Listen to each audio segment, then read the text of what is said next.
Padahal kamu hanya perlu mencabut pedang kayu ini untuk menjadi tak terkalahkan. Namun selama 70 tahun kamu tetap tak bisa mencabut pedang ini. Karena itu setiap hari kamu hanya berdiam di gunung belakang sekte sambil mempertahankan posisi mencabut pedang. Seluruh anggota sekte mengira kamu sudah gila. Tak disangka mantan jenius surgawi ternyata hanyalah orang bodoh. Namun mereka tak tahu bahwa kamu sudah mencabut setengah dari pedang kayu itu. Dan tingkat kultivasimu sudah melampaui leluhur tertua sekte. Hari ini tunangan sucimu yang sudah lama tak ditemui tiba-tiba datang ke tempat tinggalmu. Pertunangan kita dibatalkan sampai di sini. Kita bukan orang dari dunia yang sama. Jika bukan karena surat wasiat yang ditinggalkan ayahmu, kamu sama sekali tak layak tinggal di sekte pedang. Kamu tersenyum tipis seolah telah memahami segalanya. Hei, begitu tergesa ingin memutus hubungan. Sepertinya kamu sudah punya orang yang kamu cintai. Aku datang kali ini hanya untuk memberitahumu. Bukan hanya pertunangan yang dibatalkan. Hubungan sebelumnya juga tak boleh diumbar. Jika sampai ku dengar gosip apapun, jangan salahkan aku bila bertindak kejam. Dengan wajah tenang kamu menatap punggungnya yang pergi. Tuan, aku telah melindungi Piao Piao sesuai perintahmu. Hanya saja mulai sekarang dia tak membutuhkannya lagi. Selama bertahun-tahun ini sekte pedang sering menghadapi bencana. Atau Qin Piao Piao terjebak dalam kesulitan besar. Selalu ada seorang pendekar pedang misterius yang turun tangan membantu. Pendekar misterius itu dipuja sekte pedang sebagai dewa pedang tanpa nama. Dan orang itu adalah kamu yang kini sedang berusaha mencabut pedang. Namun tak lama setelah Qin Piao Piao pergi, dang dang dang, tiba-tiba lonceng sekte berdentang 6 kali berturut-turut. 6 dentangan menandakan tamu agung datang dan seluruh sekte harus menyambut. Dengan rasa penasaran kamu menyebarkan indera spiritual untuk memeriksa identitas tamu. Permaisuri Agung Fuyao, bagaimana dia bisa menemukan tempat ini? Permaisuri Agung Fuyao adalah salah satu dari 4 wanita tercantik di Nanzhou. Juga merupakan ahli tiada tanding di tingkat pertama alam martial Sein. Di Nanzhou keberadaannya sudah seperti legenda. Biasanya dia tidak ikut campur urusan dunia kultivasi. Sebagian besar waktunya dihabiskan dalam pengasingan kultivasi. Hari ini Kaisar Wanita Fuyao berkunjung ke sekte 10.000 pedang. Satu-satunya alasan yang bisa kamu pikirkan hanyalah karena dirinya sendiri. Karena beberapa tahun lalu, di Nanzhou tiba-tiba terjadi gerhana bulan. Karena teknik kultivasinya yang istimewa, kultivasi Kaisar Wanita Fuyao terpengaruh fenomena langit dan jatuh ke alam fana. Sebuah konspirasi yang menargetkannya pun dimulai pada hari itu. Untungnya dia diselamatkan olehmu yang menyamar sebagai dewa pedang tanpa nama. Namun saat kamu menyelamatkannya dan hendak pergi, bersamaan dengan kembalinya cahaya bulan, kekuatan Kaisar Wanita Fuyao justru melonjak pesat. Dengan santai dia merobek topengmu. Terpaksa kamu segera melarikan diri dengan teknik rahasia. Namun wajahmu tetap sempat terlihat oleh Kaisar Wanita Fuyao. Sejak itu kamu mendengar bahwa Martial Saint Fuyao terus mencari keberadaan dewa pedang tanpa nama. Sehingga setiap kali kamu bertindak harus cepat dan tuntas, agar tidak diikuti oleh Martial Saint Fuyao. Namun kali ini mungkinkah kamu justru mencelakai diri sendiri? Pupil matamu mendadak menyusut. Kamu teringat sebulan lalu setelah memusnahkan seluruh keluarga Long. Demi menghindari terbongkarnya identitasmu, kamu meninggalkan jejak dewa pedang di samping sisa keluarga Long Hao. Berpikir itu cukup untuk menggentarkan semua orang. Namun tak disangka kamu melupakan keberadaan Kaisar Wanita Fuyao. Dia ternyata mampu melacak tempat ini melalui jejak itu. Sepertinya kamu harus menghindari sorotan untuk sementara. Kamu segera mengerahkan teknik gerak dan pergi diam-diam. Tak lama kemudian Kaisar Wanita Fuyao tiba bersama pemimpin sekte dan sang gadis suci. Serta rombongan lainnya menuju puncak ketiga. Mengikuti jejak aura pedang dia langsung menuju gunung belakang. Siapa yang biasanya tinggal di tempat ini? Pemimpin sekte segera menjawab. Di sini hanya tinggal satu murid yang tak berguna. Kaisar Wanita Fuyao tentu saja tidak percaya. Maka indera spiritualnya yang mengerikan langsung menyelimuti seluruh gunung belakang. Uming, aku tahu kamu ada di sini. Aku mohon padamu, keluarlah dan temui aku sekali saja. Seorang martial saint yang begitu agung justru memohon di hadapan semua orang. Dengan sikap serendah itu, membuat semua orang merasa tak masuk akal. Namun panggilan itu tetap tak mendapat jawaban. Namun kamu meremehkan tekad Kaisar Wanita Fuyao. Karena Tuan tidak mau menampakkan diri, maka aku akan tinggal di sini saja. Jangankan para murid, bahkan pemimpin sekte pun membelalakkan mata tanpa berani bersuara. Namun tak seorang pun menyangka bahwa dewa pedang tanpa nama adalah dirimu.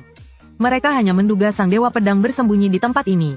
Dan biasanya tak ada yang berani datang mengganggu. Dari kejauhan kamu tahu jika ini berlanjut identitasmu pasti terbongkar. Maka kamu tersenyum pahit lalu mengenakan jubah hitam. Dengan terpaksa kembali ke gunung belakang. Namun baru saja kakimu menyentuh tanah, terdengar teriakan kaget dari dalam gunung. Di mata Kaisar Wanita Fuyao tidak ada siapapun selain dirimu. Teriakan kegembiraan itu mengguncang seluruh sekte 10.000 pedang. Dia tak sabar berlari menghampirimu. Selama ini aku tak pernah punya kesempatan berterima kasih atas penyelamatan nyawaku dahulu. Aku sangat berterima kasih dari lubuk hati. Aku bersedia mengikuti Tuan, dan selalu mendampingi di sisi Tuan sebagai balas budi penyelamatan nyawa. Ucapan seorang Martial Saint ini benar-benar membuat semua orang terperangah. Pengakuan yang begitu merendah, bahkan rela menjadi pelayan. Apakah ini masih kaisar wanita yang dulu begitu agung? Namun sebelum kamu sempat berbicara, tak disangka gadis suci Qin Piao Piao justru angkat bicara. Senior Dewa Pedang bukan orang yang sembarangan. Selama bertahun-tahun Senior Dewa Pedang telah menyelamatkan banyak orang. Setiap kali aku berada dalam bahaya dialah yang menyelamatkanku. Senior Fu Yao, Dewa Pedang hanya menyelamatkanmu satu kali saja. Itu pun hanya kebetulan belaka. Qin Piao Piao mengertakkan gigi lalu melangkah maju sambil berseru. Senior Dewa Pedang, aku juga bersedia selalu berada di sisimu. Berdiskusi dan berkultivasi bersamamu, menemani dengan harum di sisi. Mendengar itu pemimpin sekte dan para pemimpin 4 puncak terkejut luar biasa. Mereka segera menghentikannya. Piao Piao jangan berbicara sembarangan. Lalu mereka buru-buru menjelaskan kepada Fu Yao. Tak disangka saat itu kamu tiba-tiba berbicara. Lalu bagaimana dengan tunanganmu? Suasana seketika turun ke titik beku. Kaisar wanita Fu Yao menatap Qin Piao Piao dengan dingin. Dia tidak peduli pada pengakuan itu sendiri. Yang dia pedulikan adalah Dewa Pedang tanpa nama tidak langsung menolak. Melainkan justru bertanya balik. Mengapa wanita seperti ini juga pantas mendapat tanggapan darinya? Sementara Qin Piao Piao ketakutan hingga wajahnya pucat pasi. Dalam kepanikan dia pun nekat. Dia tahu, kali ini mungkin satu-satunya kesempatan baginya. Dengan mata berkaca-kaca Qin Piao Piao terisak pelan berkata, Senior Dewa Pedang, Anda salah paham. Pertunanganku dengan orang tak berguna itu adalah jebakan yang diatur ayahnya sebelum meninggal. Dia bukan hanya berkultivasi rendah dan tak berbakat, namun juga berperilaku buruk malas dan rakus. Mengandalkan status ayahnya sebagai pemimpin puncak ketiga, dia menguasai sebagian besar sumber daya puncak ketiga. Namun setelah bertahun-tahun kultivasinya hanya di tahap pelatihan tubuh. Dan dia juga suka menindas orang lain. Bahkan berniat tidak senonoh terhadap murid perempuan sekte. Singkatnya dia adalah binatang yang hina. Semakin berbicara Qin Piao Piao semakin emosional. Hampir tak bisa berbicara dengan runtut. Dewa Pedang mohon tenang. Aku Qin Piao Piao bersumpah atas kesucianku sendiri. Antara aku dan dia hanya ada pertunangan saja. Dan sekarang pertunangan itu juga telah dibatalkan. Selama bertahun-tahun aku tak pernah bersentuhan dengannya. Bahkan tanganku pun tak pernah disentuh olehnya. Di antara kami benar-benar tidak ada apa-apa. Dulu pun tidak ada, sekarang pun tidak ada. Di masa depan apalagi tidak akan ada. Qin Piao Piao dengan mata penuh air mata. Nada bicaranya dipenuhi harapan. Namun kamu sama sekali tidak menanggapi. Mengingat dahulu kamu dan dia juga bisa dibilang tumbuh bersama. Meski bakat kultivasi kalian berbeda. Namun hubungan kalian dulu cukup harmonis. Kini justru berubah menjadi seperti ini. Kamu memandang Qin Piao Piao dengan kondisi yang begitu menyedihkan. Di hatimu tiba-tiba muncul rasa dingin. Lalu kamu mengangkat tangan perlahan mendekati topeng. Sudah 10 tahun. Sekarang memang tidak perlu lagi bersembunyi. Di tempat itu selain kaisar wanita Fu Yao, orang-orang sekte 10.000 pedang semua tampak penuh harap. Penasaran wajah asli seperti apa yang tersembunyi di balik topeng itu. Namun tepat saat topeng hampir dilepas, perubahan mendadak pun terjadi. Di atas langit sekte 10.000 pedang. Terdengar suara gemuruh yang mengguncang jiwa. Bajingan tanpa nama cepat keluar dan terima kematianmu. Hari ini aku bersumpah akan menghancurkan tulangmu hingga tak bersisa. Jika sekte 10.000 pedang berani melindungimu, akan kupastikan sektemu hancur dan manusia lenyap. Tetua Agung Huyanji dari gerbang Tiangang datang membawa titah penyerangan. Begitu mendengar kata titah penyerangan, pemimpin sekte 10.000 pedang dan para pemimpin puncak langsung tersentak. Gerbang Tiangang ini jelas berniat merobek hubungan sepenuhnya. Karena siapapun yang namanya tercantum dalam titah penyerangan, berarti akan bermusuhan mati-matian dengan gerbang Tiangang. Karena gerbang Tiangang adalah sekte nomor 1 di Nanzhou. Banyak orang demi menempel kekuasaan memilih mematuhi aturan mereka. Melihat wajah ketakutan pemimpin sekte kamu pun angkat bicara. Pergilah, satu orang berbuat satu orang yang bertanggung jawab. Tak lama kemudian para petinggi sekte 10.000 pedang berkumpul di sini.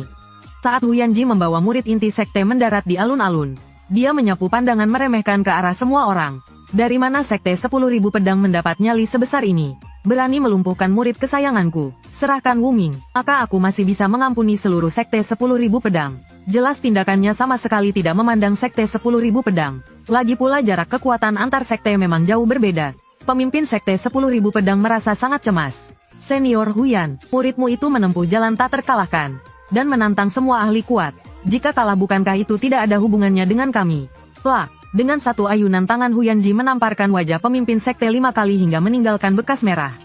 Sampah di tahap pembukaan meridian. Juga pantas berbicara denganku. Seorang pemimpin sekte ditampar di depan umum. Penghinaan besar ini hanya bisa ditelan sambil menutupi wajah dan mundur ke samping. Para pemimpin puncak sekte 10.000 pedang lainnya bahkan tak berani bernapas keras. Karena lawan mereka adalah eksistensi alam suci. Kaisar wanita Fuyao menyapu pandangan ke arah orang-orang Sekte 10.000 Pedang sambil mencibir dan menggeleng. Dia tidak mengerti mengapa Wu Ming bisa tinggal di sekte seperti ini. Sekte 10.000 Pedang kalian benar-benar sewenang-wenang. Huyanji juga seorang martial saint. Tentu saja dia langsung mengenali identitas wanita di hadapannya. Kedatanganku kali ini bukan untuk membalas dendam bagi murid, melainkan untuk menegakkan keadilan atas nama langit. Beberapa hari yang lalu, Dewa Pedang tanpa nama tanpa alasan menyerang dunia fana, membantai seluruh keluarga Long, bahkan membunuh puluhan ribu makhluk hidup di satu kota, dan tanpa malu diam-diam menyerang generasi muda. Melihat apa yang disebut kejahatan itu, hampir saja tertulis jelas sebagai fitnah dan tuduhan palsu.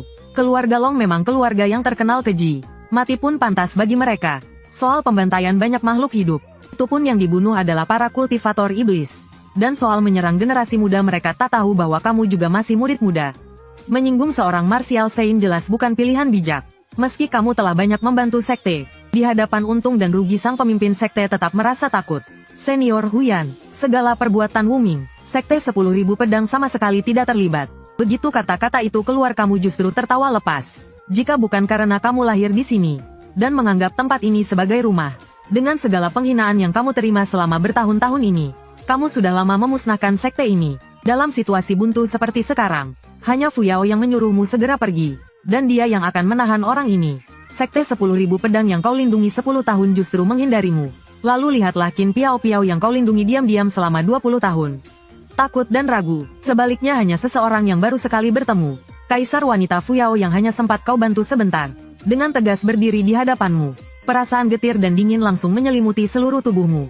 Kamu melangkah ke depan Fuyao martial saint lalu melambaikan tangan. Tenang saja, hanya martial saint biasa belum cukup untuk mengambil nyawaku.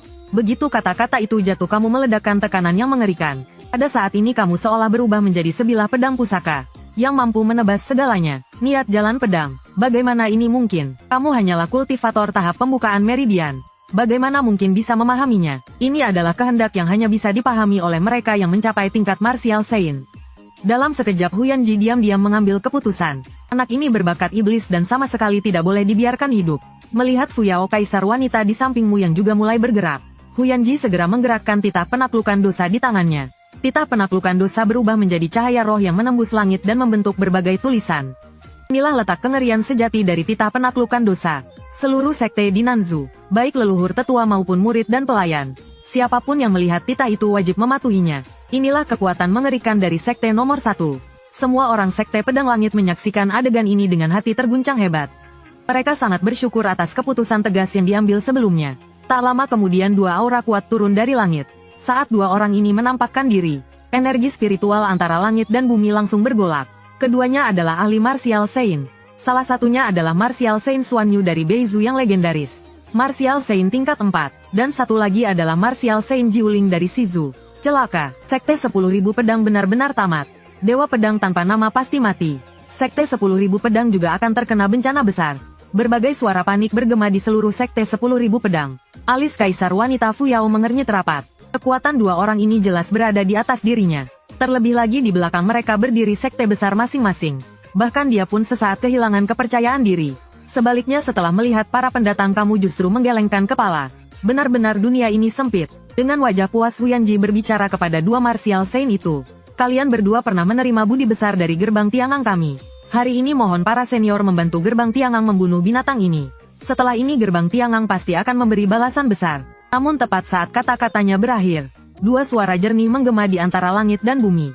Huyanji langsung tertegun. Kedua martial saint itu sama sekali tidak memedulikannya. Mereka langsung mengabaikannya dan berjalan lurus ke arahmu. Adegan berikutnya membuat semua orang terpaku di tempat. Dua martial saint terkenal itu mengepalkan tangan dengan hormat. Sudah lama tak bertemu. Saudara Wu Ming tetap berwibawa seperti dulu.